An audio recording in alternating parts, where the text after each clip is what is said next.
On today's episode of the Left Hash Call, we have a little bit different of an episode in that we don't have a guest, and it's just going to be me, camera, the mic, and obviously you as the listener. Now, I've had the honor of sitting down with 20 incredible coaches, some at the Division 1 level, many at the Division 3 level, some at the D2 level. We've talked to women's basketball coaches as well here recently. And I think unpacking some of the biggest takeaways from those conversations is really what I want to do today. And honestly, I have been applying a lot of these lessons into my own life and also how I run my business with Sizzle Media.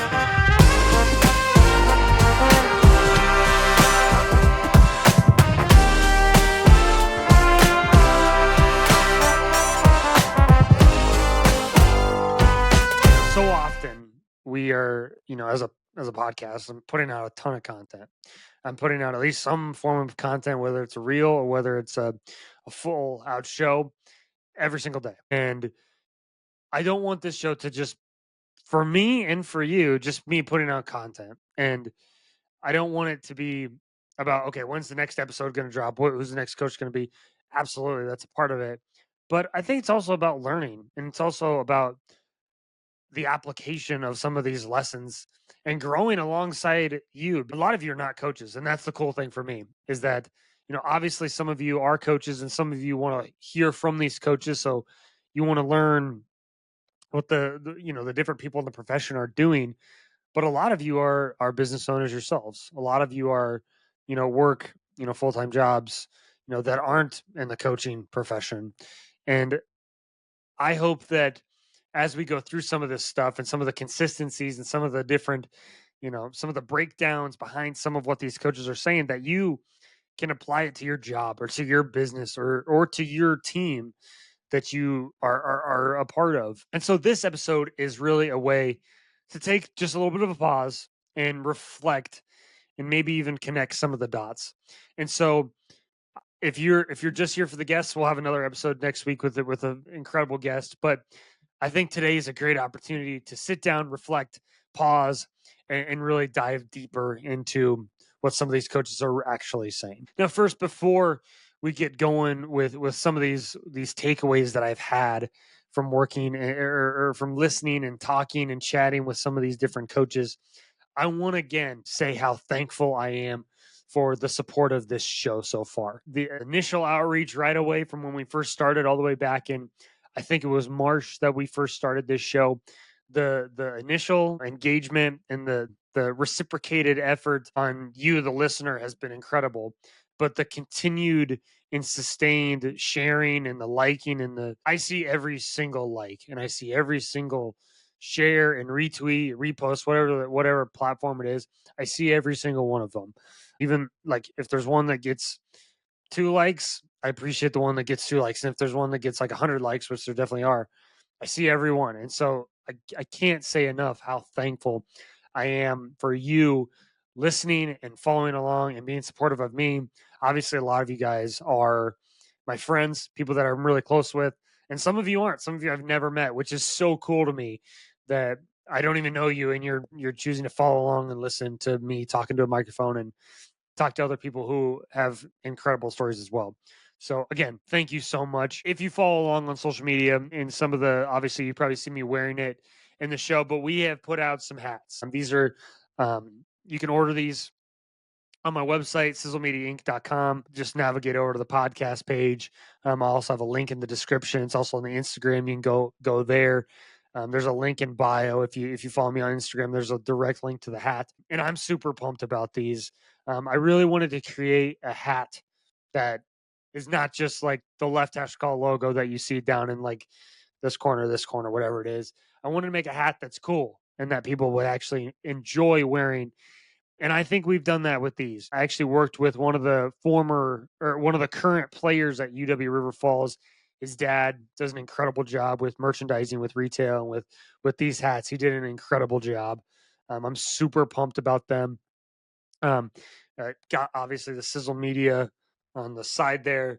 That's super, super excited about these hats. And I want to give you guys a little bit of a discount on them because you guys have been so incredible.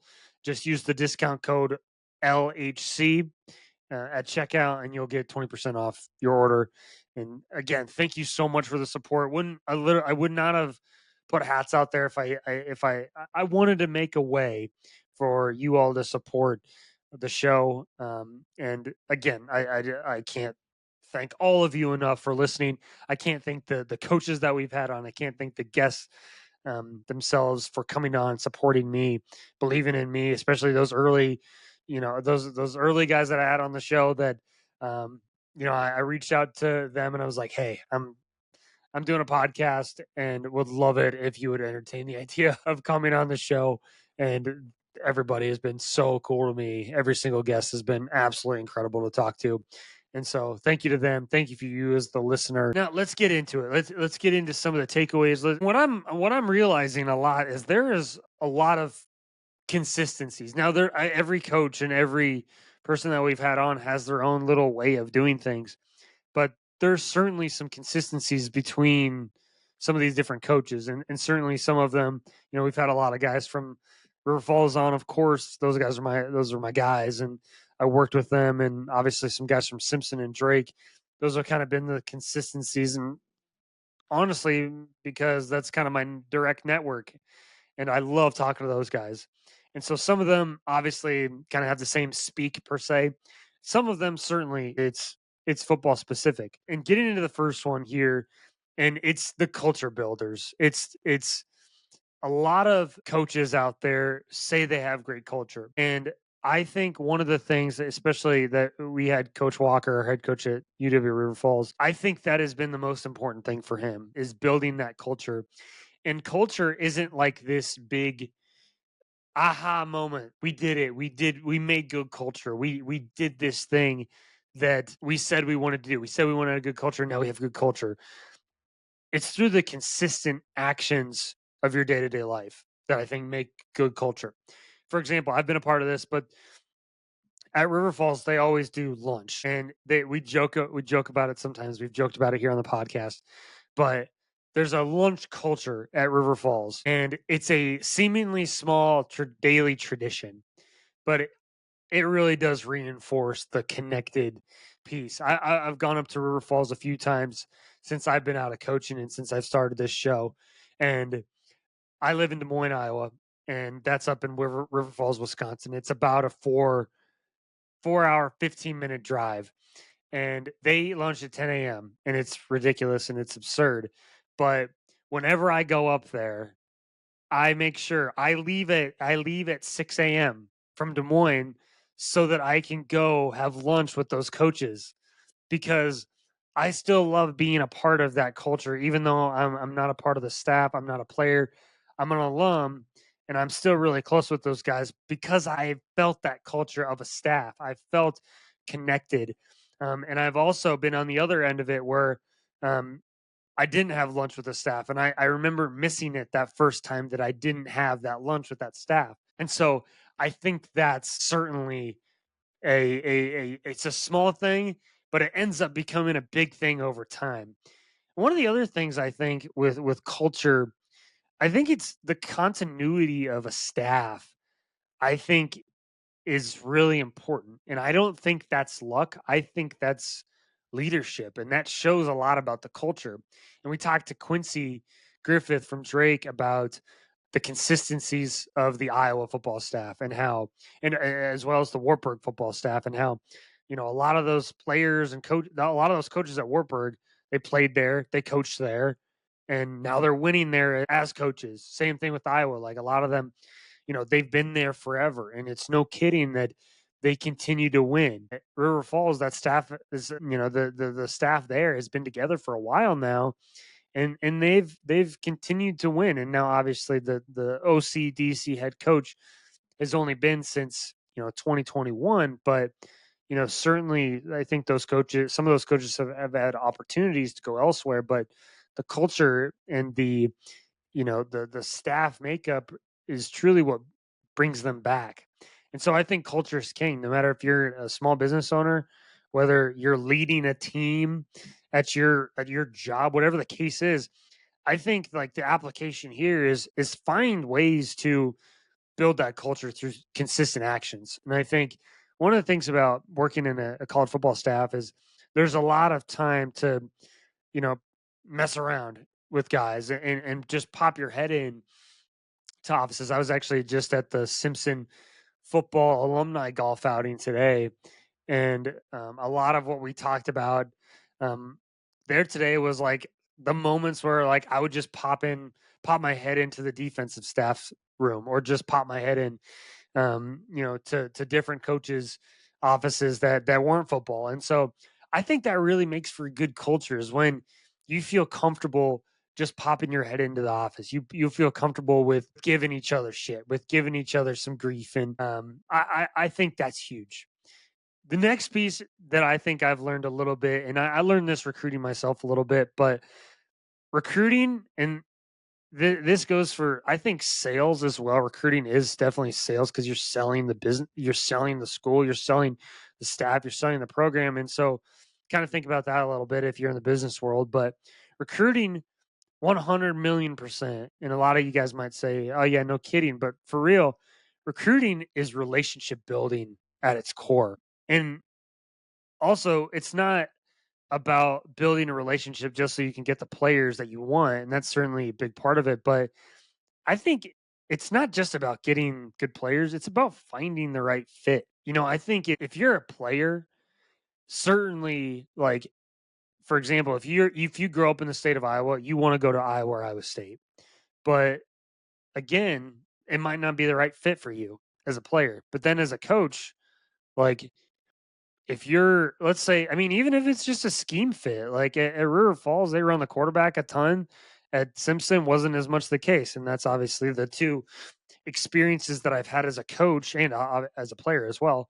But if you're, a pure pocket guy as a quarterback, like Simpson's the scheme fit. But if you're, really athletic, can throw the ball also, like, but you're a really talented runner, like River Falls is a great fit. So the scheme fit's really important, but also the culture fit. Like, you know, if I'm a coach, like I don't want to I want to figure out what makes that guy tick. Like I want to talk to the lunch lady about the kid. Like does he treat people right in the building? Because ultimately there's probably some red flags that you can find. Now you can certainly find red flags if you search hard enough, but like you want guys that fit who you are as a program. And I think as I have gone through the sales world with Sizzle and finding clients and finding people to be my clients, there's a lot of parallels between recruiting athletes and building a client base. And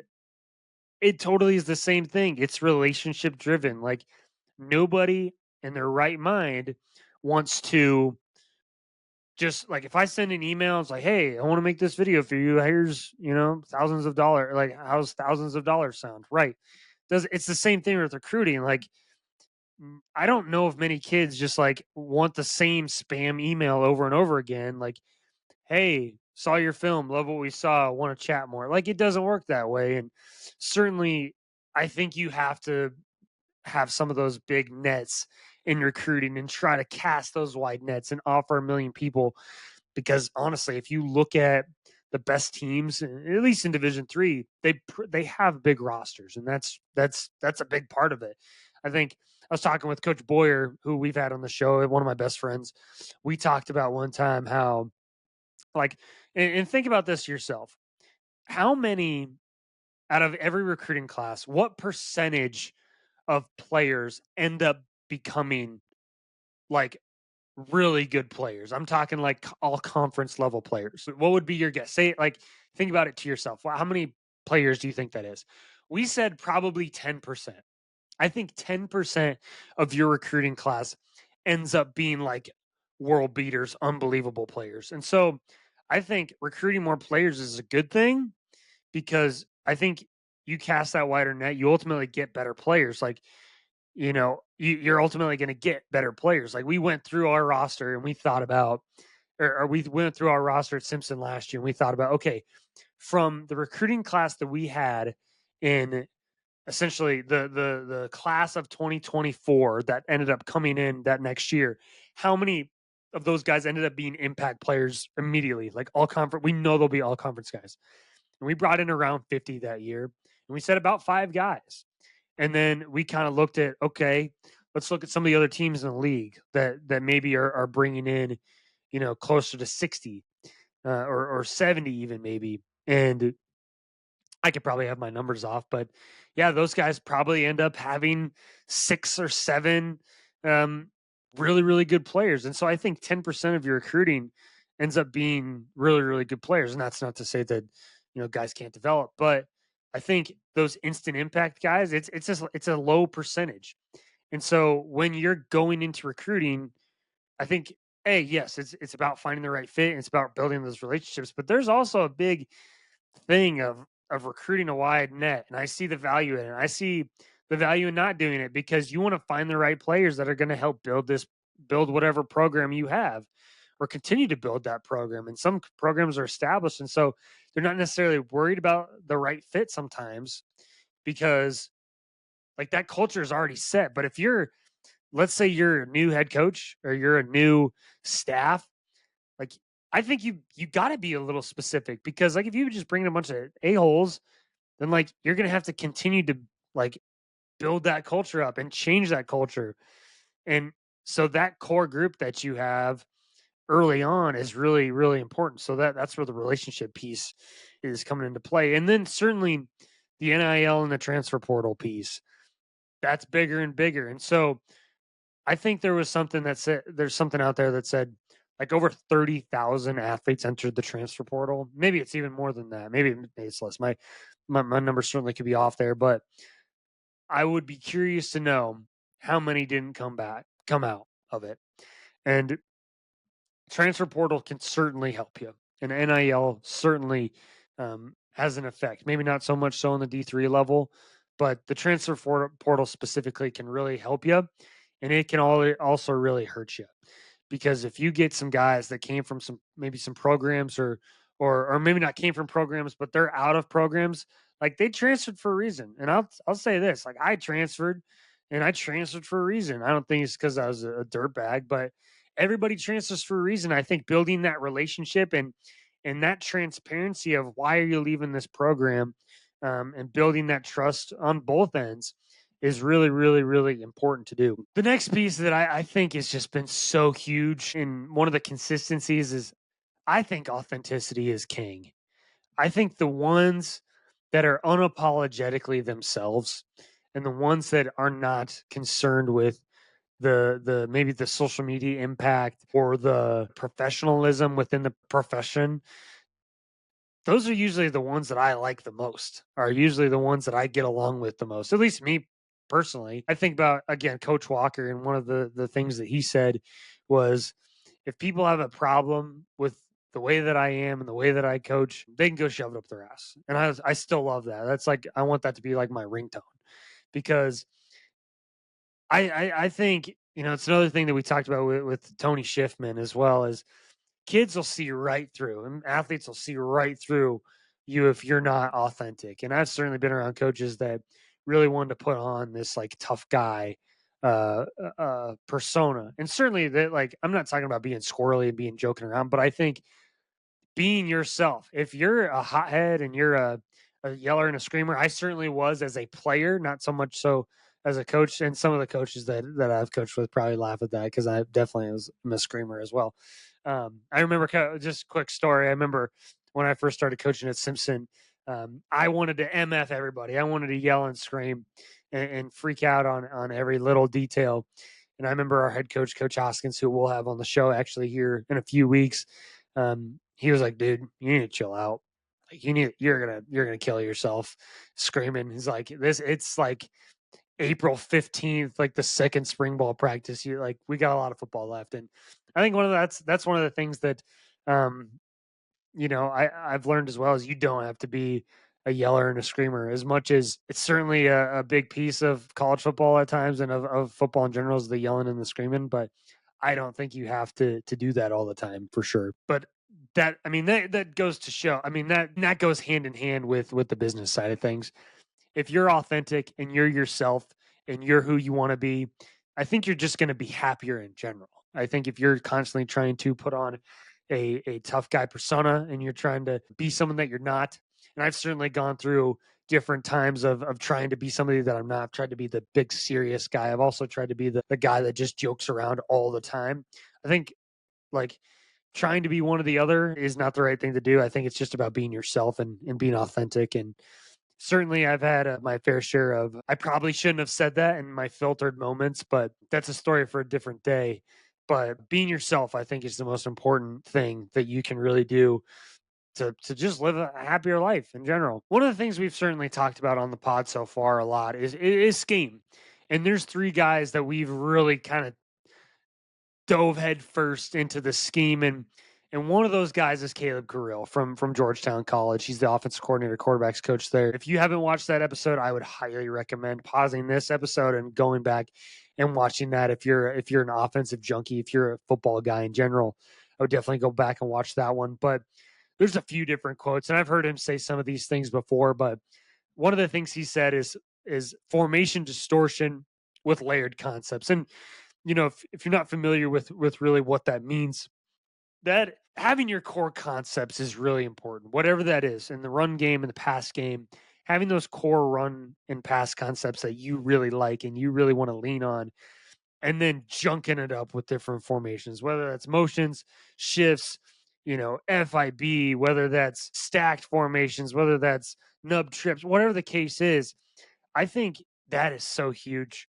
Being able to run the same concepts over and over and over again, but just presenting different looks. And that's the way that I like to do things. I'm not a big fan of having 1,000 different concepts that the quarterbacks always confuse, like which and frankly, I was a quarterback and I coached quarterbacks as well for a year. And when the quarterback has to think a ton about what the play is versus what's my read, who am I looking at? Am I reading this boundary safety first? Do I have to do I have to read the corner? Do I have to make sure I have whatever the case is?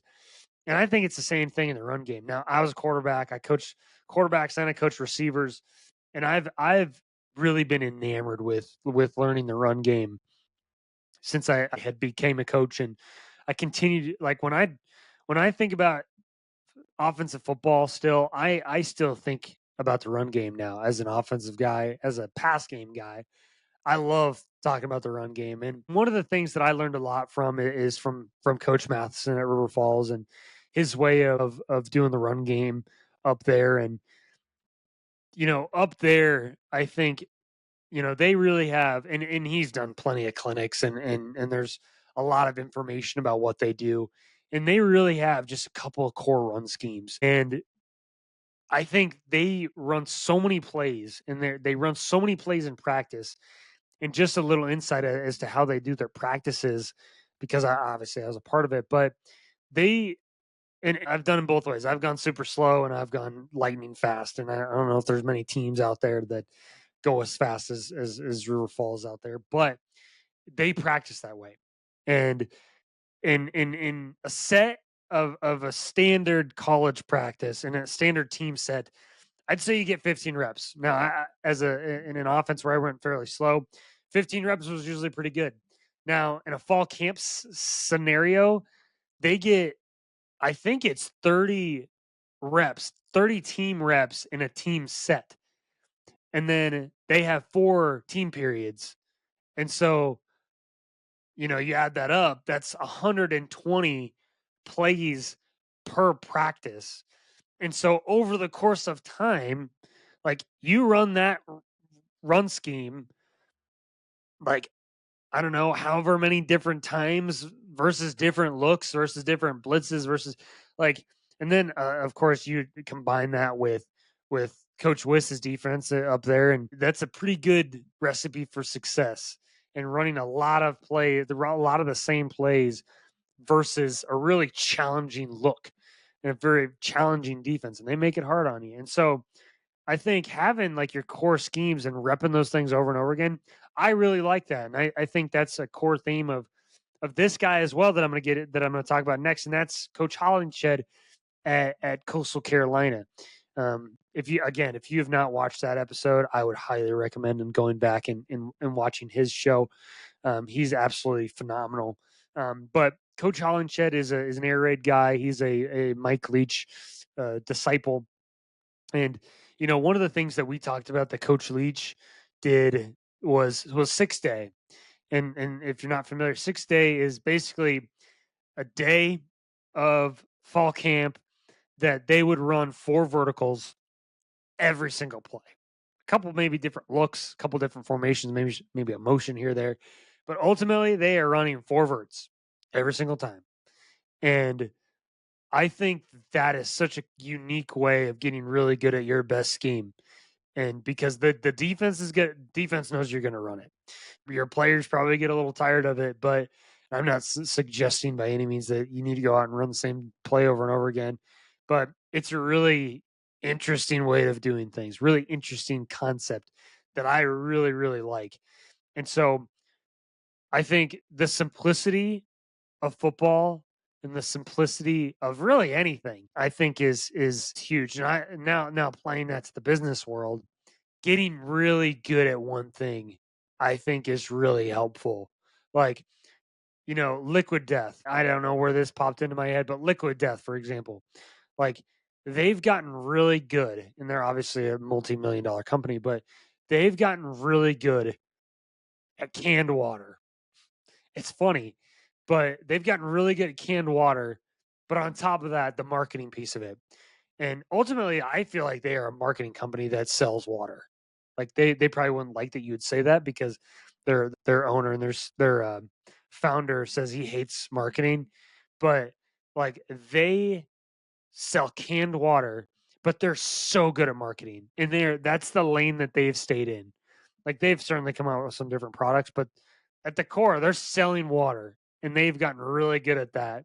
And I think that's just one of the ways in business that I think if you have whatever your flagship thing is, whatever that is, for me, it's video.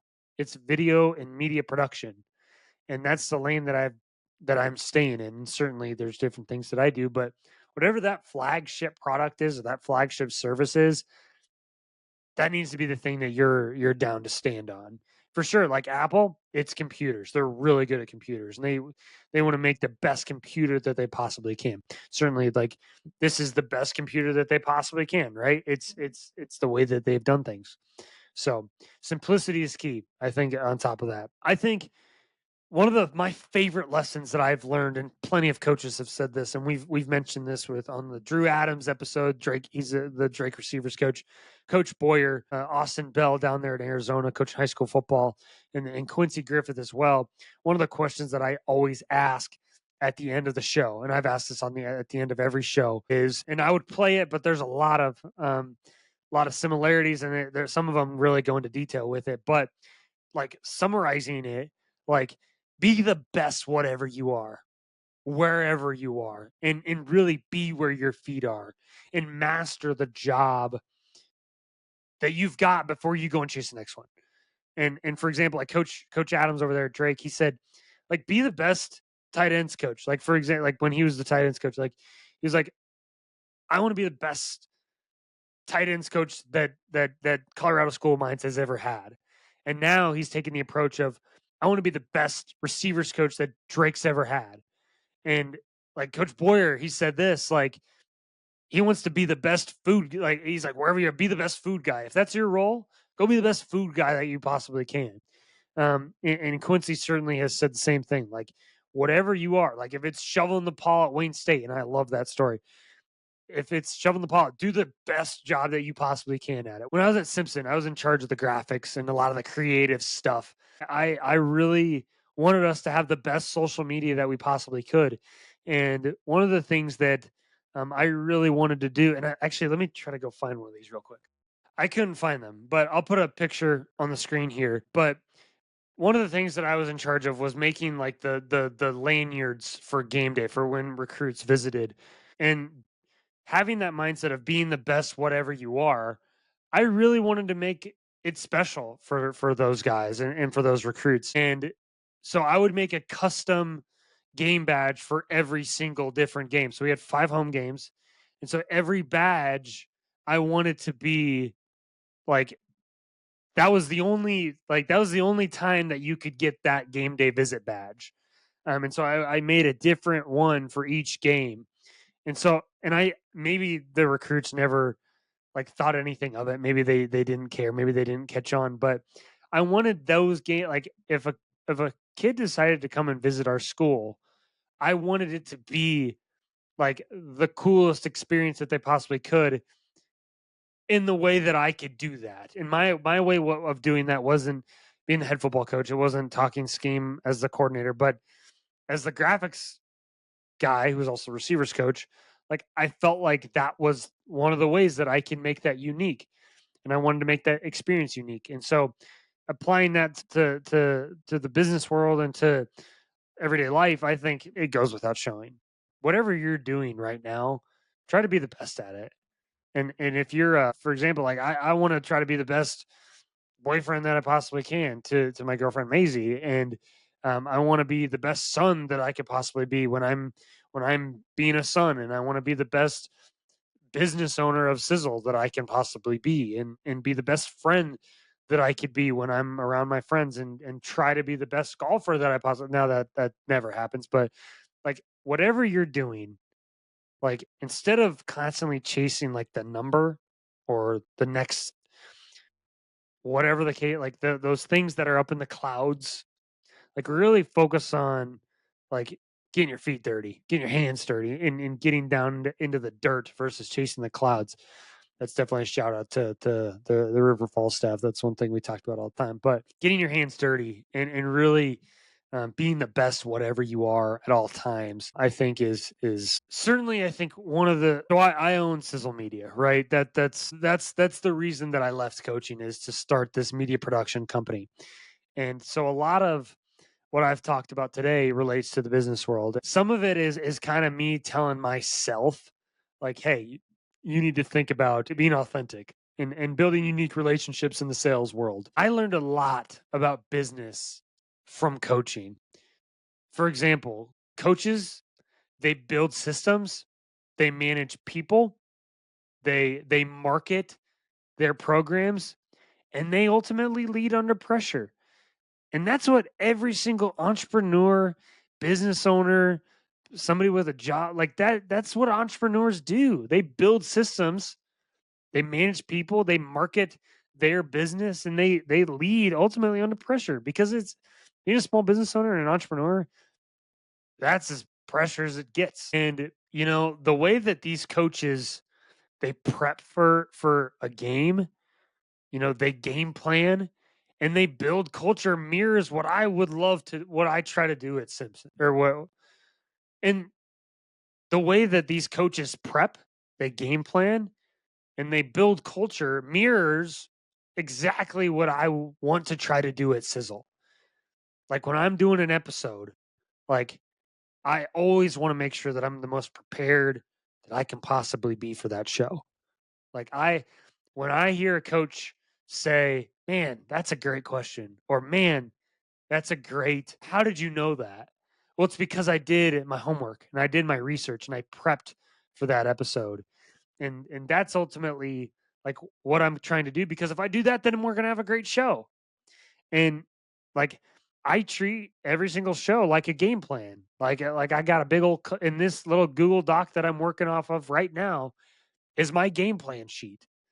And ultimately, like that's also what I want to do at Sizzle. Like when I do a shoot, like I have these productions that are coming up this summer.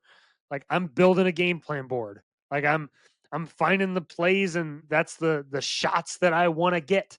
Like that's my game plan. That's my prep. And I think that is one of the things that you can do in your job or your whatever the case is, or if you're in the profession yourself, like continue to no, like maybe learn from entrepreneurs, learn from what entrepreneurs do so that you can use that to build, your coaching base or continue to improve upon your skills. I don't think there's a lot of secrets in coaching. I think it's just getting really, really good at those fundamentals. A couple of quick practical takeaways from all of this. I think authenticity beats performance a lot of times. I think authenticity at times beats having those physical or those mental skills at times, because being yourself ultimately is going to lead to good culture, and it's going to lead to powerful questions, and it's going to lead to powerful conversations. I think systems change, but people skills are forever. And ultimately, real leadership and real culture shows up when nobody's looking. So before we leave today, I want to challenge you with something. I want you to pick one of these themes that we've talked about today, whether that's the culture piece, or the recruiting and the relationship building piece, or the scheme piece, or the authenticity segment, or the be the best whatever you are, and share your own experiences, whether it's a voice memo, or just type it up in the comments, or type it up on Twitter and comment under one of these posts, or tag us with your own takeaway. So again, I've said this a million times, but I want to say thank you so much to all of you for listening, supporting the show, and being incredible to me. It means a lot, and I'm so grateful for this community that we're building. And again, you want to get yourself a hat, you want to get 20% off. Type LHC in the at checkout, and you'll get 20% off your order. Thank you so much again for watching, and we'll see you in the next one. Peace.